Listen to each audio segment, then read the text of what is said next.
pertanyaan saya, karena Dr. Putri di sini memanfaatkan stem cell dari adipose tissue manusia, kemudian digunakan penelitiannya di hewan.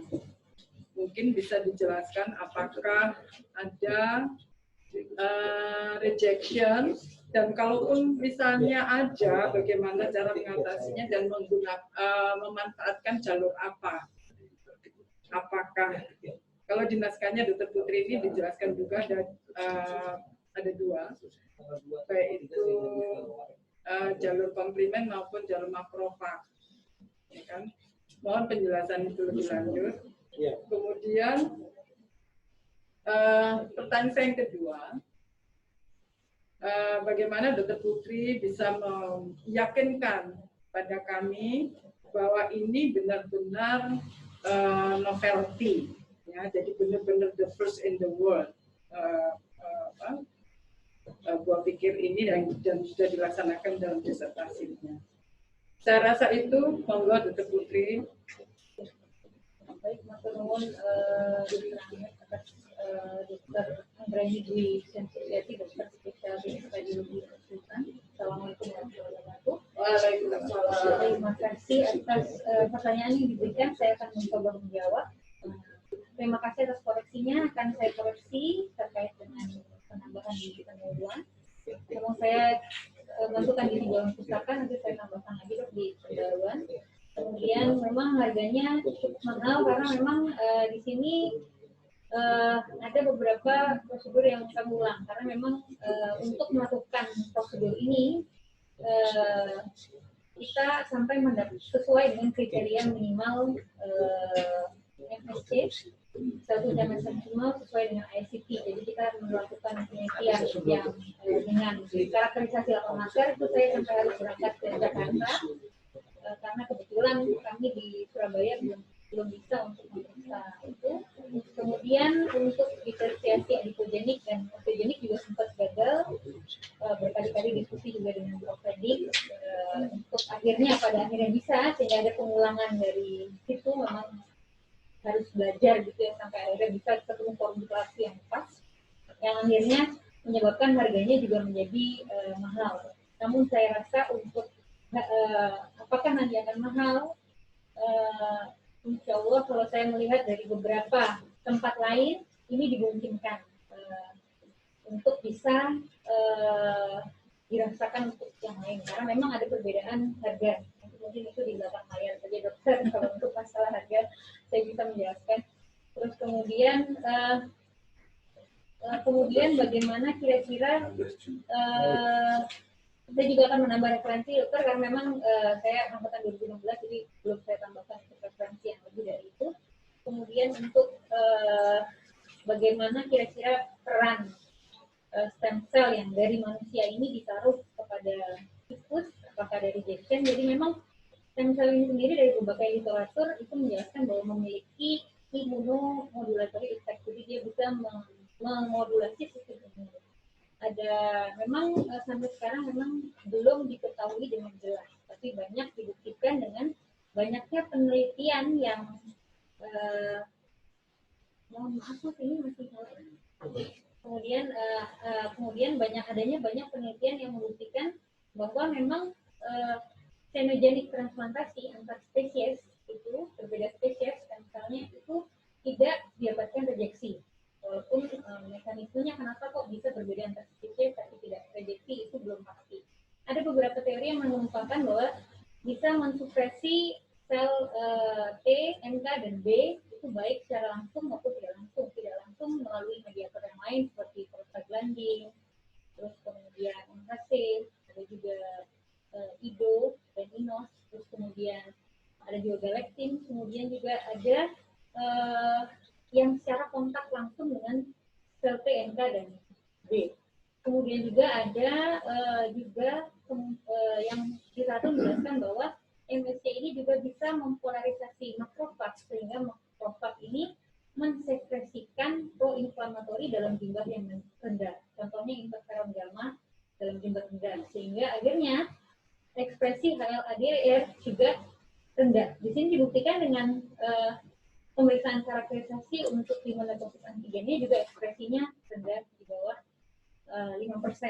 Jadi itu mungkin bisa menjelaskan kenapa ini bisa menolak rejection, dan pada beberapa literatur lain pun juga disebutkan tidak perlu memberikan obat imunosupresan terhadap pemberian MSC ini pada subjek.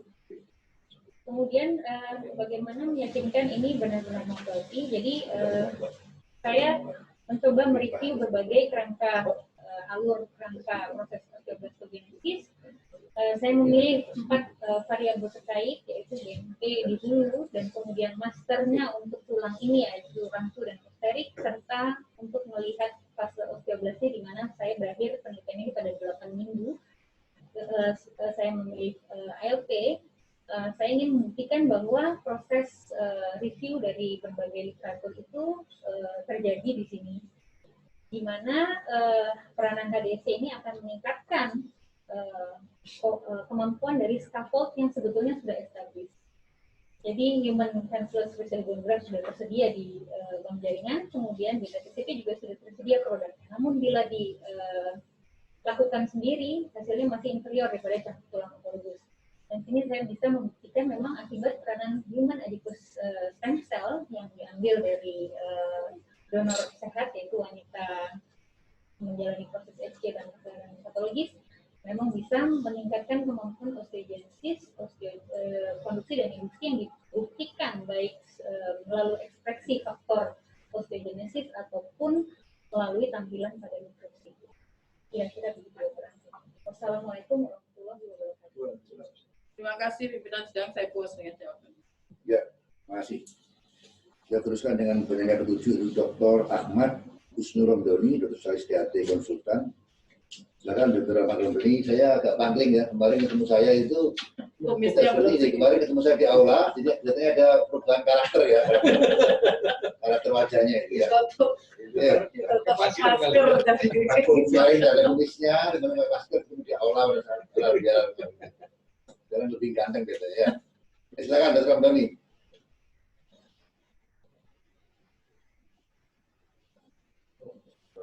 Ya, terima kasih pimpinan sidang. Assalamualaikum warahmatullahi wabarakatuh. Waalaikumsalam. Pertama-tama saya sampaikan selamat kepada Dr. Indri Laksmi Putri di akhir sekolah S3-nya ini. Saya lihat penelitiannya sangat aplikatif dan sangat menarik. Ada beberapa masukan saya, mungkin tadi Dr. Anggra ini sudah menyampaikan banyak sekali masukan. Mungkin saya nambahi sedikit aja ya. Setelah saya baca-baca penulisan RUNX2 itu kalau hurufnya besar semua itu gen. Kalau kita bicara protein nanti yang besar hanya R-nya saja, nanti UNX-nya itu kecil. Dr. Putri yang saya banggakan, ada 2 pertanyaan. Pertama adalah, ini sangat klinis ya, karena saya juga berkecimpung di bidang yang hampir sama di area head and neck. Seberapa besar defek yang dapat diterapi oleh metode yang digunakan oleh Dr. Putri ini? Kemudian, adakah kontraindikasi terkait dengan penggunaan metode ini? Mungkin ini dulu, Dokter. Terima kasih.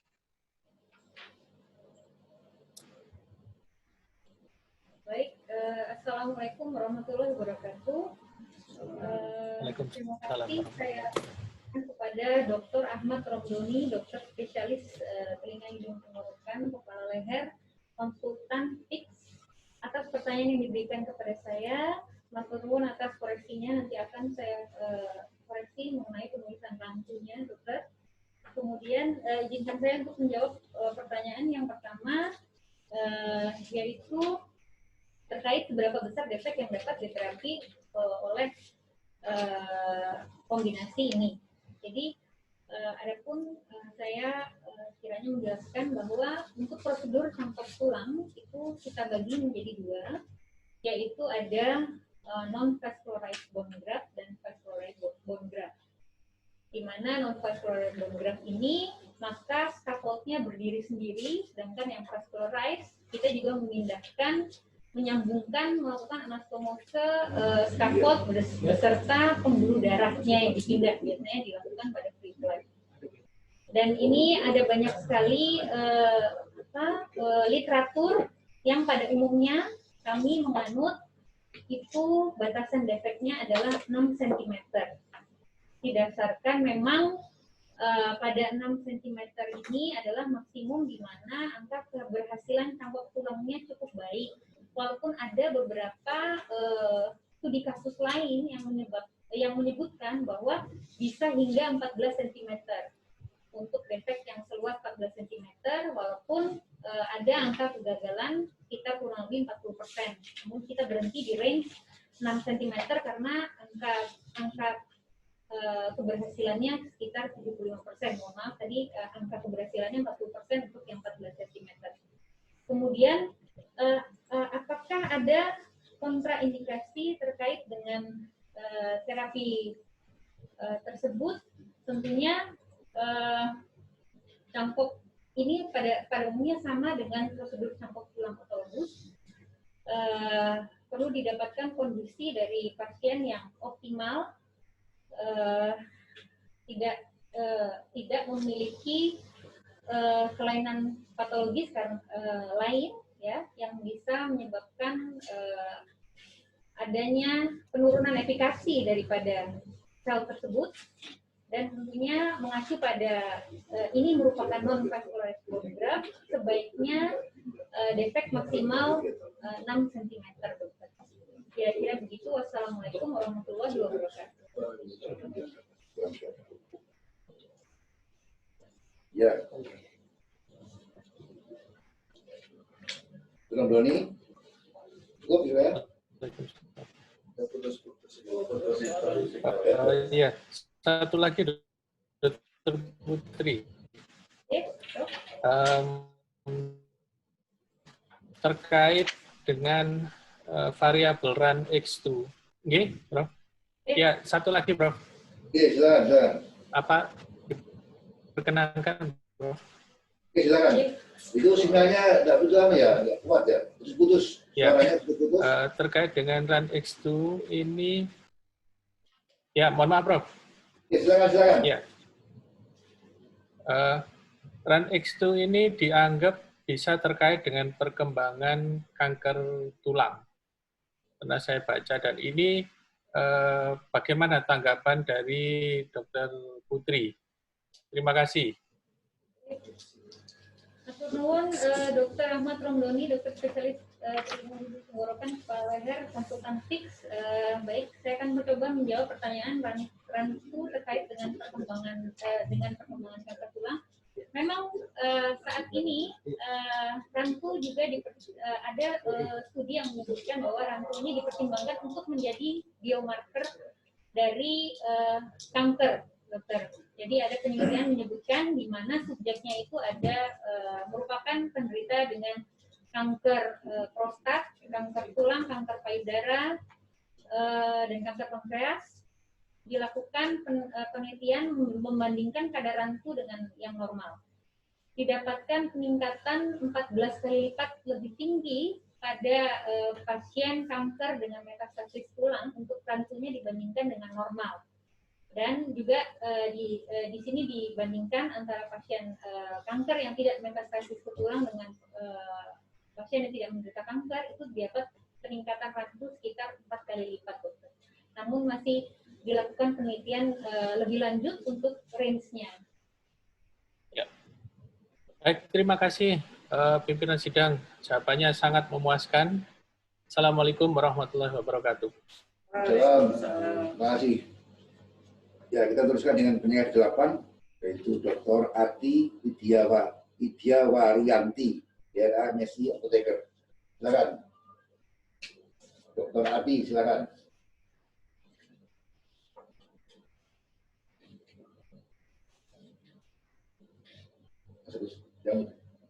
Ya, terima kasih pimpinan sidang.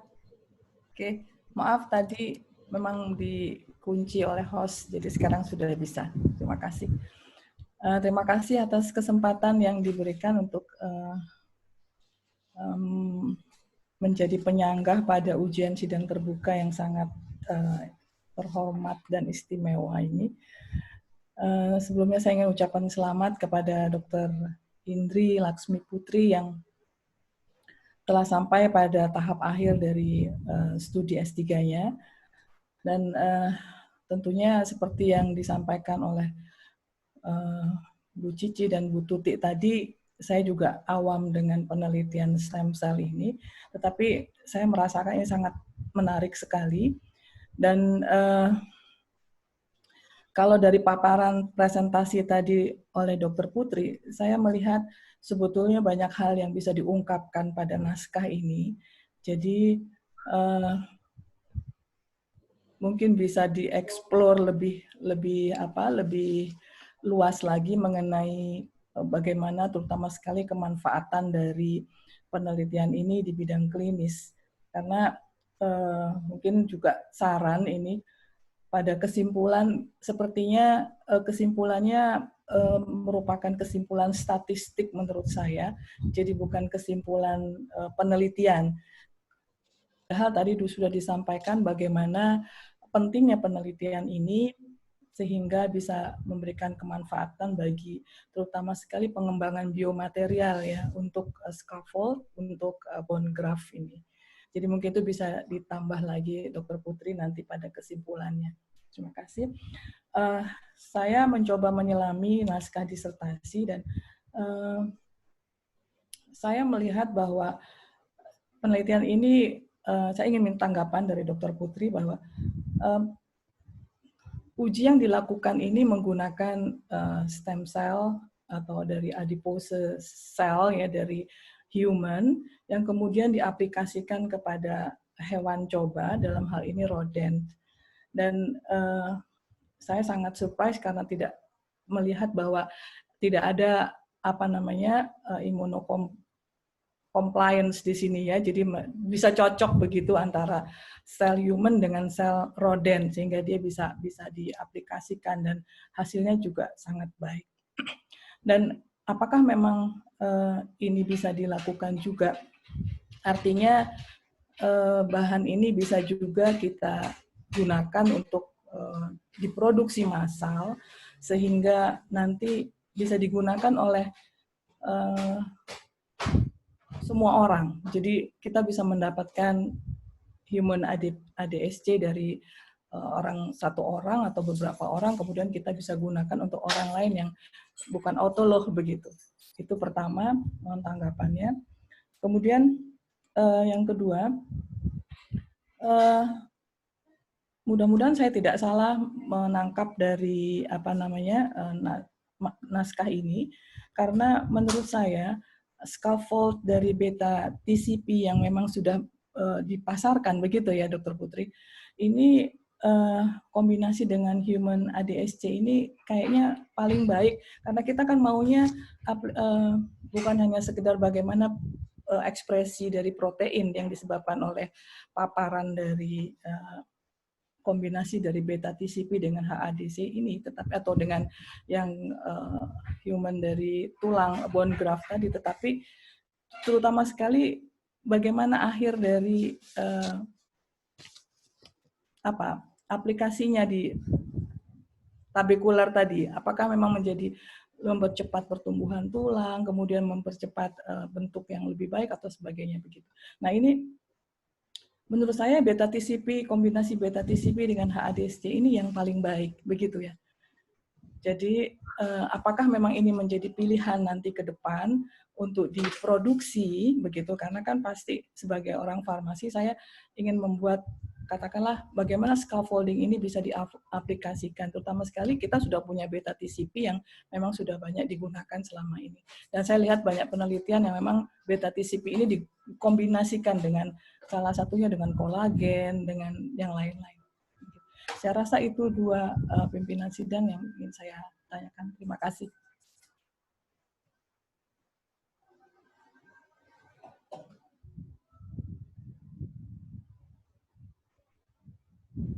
Atas pertanyaan yang diberikan kepada saya, Terima kasih atas koreksinya, akan saya tambahkan pada kesimpulan untuk yang lebih baik. Kemudian untuk pertanyaan yang pertama, apakah ini kurang lebih kira-kira bisa diproduksi massal? Saya mencoba menjawab ini. Seperti kita ketahui bahwa 1 gram dari jaringan lemak, dari jaringan adipos 1 gram itu bisa menghasilkan 200.000 sel punca mesenkimal, mana 500 kali lipat lebih banyak daripada dari bone marrow. Nah, dosis yang dibutuhkan di sini adalah 2 juta, sehingga untuk mendapatkan 2 juta itu kita membutuhkan 10 gram. Adapun berat rata-rata dari jaringan lemak yang bisa saya ambil ketika prosedur sektio-sesar itu kurang lebih 200 sampai 300 gram. Namun kalau orangnya lebih besar, bisa lebih besar lagi Dr. Ati. Jadi kurang lebih untuk 1 kali pengambilan itu bisa dialokasikan untuk 20 sampai 30 pasien. Di mana apabila pasasenya dilakukan pada pasase yang lebih rendah, pasase yang lebih tinggi, tentunya jumlah pasiennya juga akan multiple.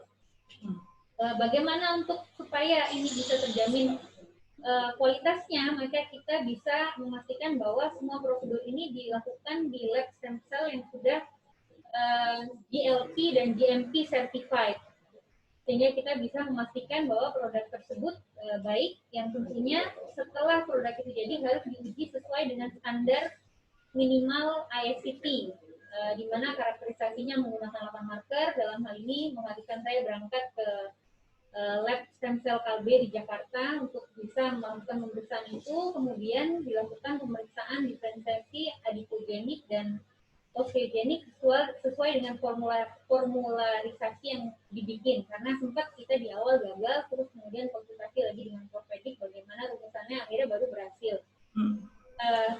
Sehingga yang akhirnya juga harus untuk menjamin kualitasnya ini kita lakukan dengan uji toksisitas terhadap matriks yang dikombin tersebut dengan harapan bahwa persentasenya bisa minimal 70%. Setelah itu, apalagi di sini tadi Prof. Fedik juga sudah sedikit berbicara tentang adanya sekretom yang merupakan paraffin effect, di mana sekretom ini didapatkan berdasarkan dari produk metabolit stem cell yang mungkin bisa kita ambil dari media kulturnya. Apabila itu yang diambil, maka tentunya produknya akan lebih bisa bersifat jauh lebih banyak lagi. Sehingga kedepannya harapannya memang yang tadi mungkin yang Dr. Anggrek bilang mahal itu bisa menjadi murah, karena dari 1 pasien bisa dari 1 donor bisa untuk puluhan pasien hingga ratusan apabila dilakukan pada pasase yang lebih tinggi. Kira-kira begitu, Dr. Ati. Terima kasih atas pertanyaannya. Assalamualaikum warahmatullahi wabarakatuh. Boleh satu lagi, pimpinan sidang. Pertanyaan sangat berkaitan dengan teknis memang.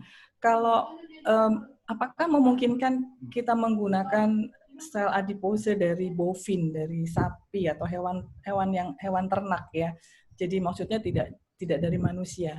Apakah itu bisa diaplikasikan kepada manusia juga? Kalau menurut saya, karena kita ini merupakan saat ini spesies yang paling advance ya, jadi kita lebih fokus terhadap allograft. Dan allograft untuk sel hidupnya yang berasal dari spesies sama, namun tidak menutup kemungkinan untuk scaffoldnya bisa berasal dari bovine. Baik. Ya, terima kasih pimpinan sidang. Jawabannya sangat memuaskan. Selamat sekali lagi, Dr. Putri. Terima kasih. Terima kasih, Bu. Kita teruskan dengan pertanyaan 9, yaitu Dr. Lukman Hakim, Dr. Sarudi, Mas, Bisri. Silakan, Dr. Lukman. Terima kasih, Dr. Assalamualaikum warahmatullahi wabarakatuh. Waalaikumsalam. Pertama-tama Dr. Putri, sama dengan lainnya, saya ucapkan selamat atas perjuangannya. Terutama saya ingin memberikan apresiasi sebetulnya yang Karena setelah membaca naskah lengkap itu, saya simpulkan bahwa perjuangannya tidak ringan. Yang pertama karena melibatkan beberapa institusi, sampai harus ke Malang, sampai harus ke Bandung. Lalu yang kedua, tahapan-tahapan untuk menuju pada penelitian utama yang sebetulnya fokus pada meneliti marker-marker untuk osteoinduksi, osteogenesis. Ya. Tahapannya itu panjang. Dilakukan isolasi stem cell mulai dari raw materialnya, lalu dilakukan karakterisasi, diferensiasi, dilakukan uji MTP untuk kapasitas. Semua ini saya perlu sekali lagi berikan apresiasi karena inilah seharusnya cerminan seorang mahasiswa S3. Tapi alhamdulillah berita baiknya adalah hasil penelitian ini berakhir dengan baik. Di harapan saya mudah-mudahan ini bisa bermanfaat bukan hanya untuk Dr. Putri sendiri, tapi terutama untuk masyarakat dan tentunya membanggakan bagi institusi dan keluarga. Saya hanya punya satu pertanyaan Dr. Putri setelah banyak sekali dari pertanyaan dari penyampaian. Ini adalah mesenchymal stem cell yang digunakan adalah adipose tissue. Seperti yang kita ketahui bahwa sebetulnya sumber stem cell itu banyak. Ada hematopoietic stem cell, ada bone marrow, ada cairan amion, lalu ada juga jaringan lemak seperti yang digunakan oleh Dr. Putri.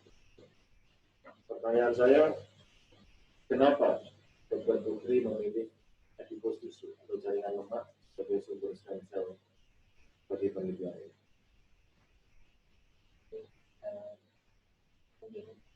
Assalamualaikum warahmatullahi wabarakatuh. Terima kasih saya ucapkan kepada Dr. Lukman Hakim, spesialis psikologi konsultan Mas PhD.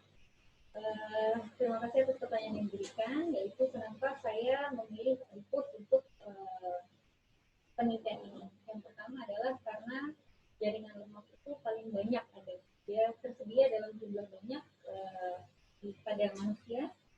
Terus kemudian kita mudah untuk mengambil, prosedur pengambilannya mudah. Bisa kita lakukan itu tadi ketika operasi SC, atau mungkin ketika saya sendiri berpasti ketika melakukan liposuction, walaupun mungkin akhirnya jumlah sel punca yang dihasilkan lebih sedikit dibandingkan pengambilan metode langsung seperti itu tadi.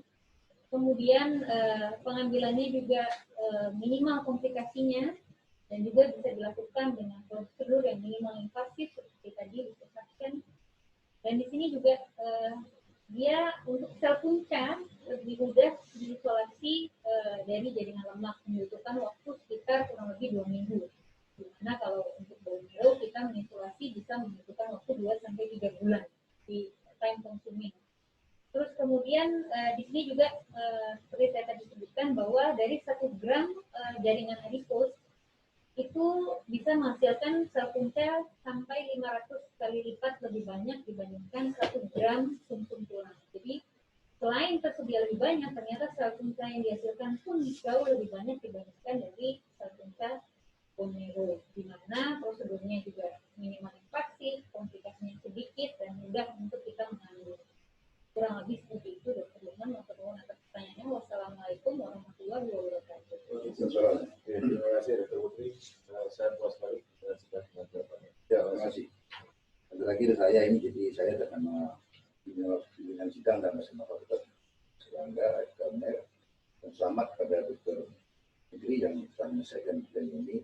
Alhamdulillah waktunya cukup singkat nih ya, pendek, sampai 4 tahun ya, sekali termasuk mahasiswa yang cepat lulusnya ya, juga bisa menghasilkan inovasi baru. Ini memang sesuai dengan visinya EK, menjadikan lulusan yang inovator, mandiri dan unggul. Jadi sesuai dengan visinya EK itu sama pada Dr.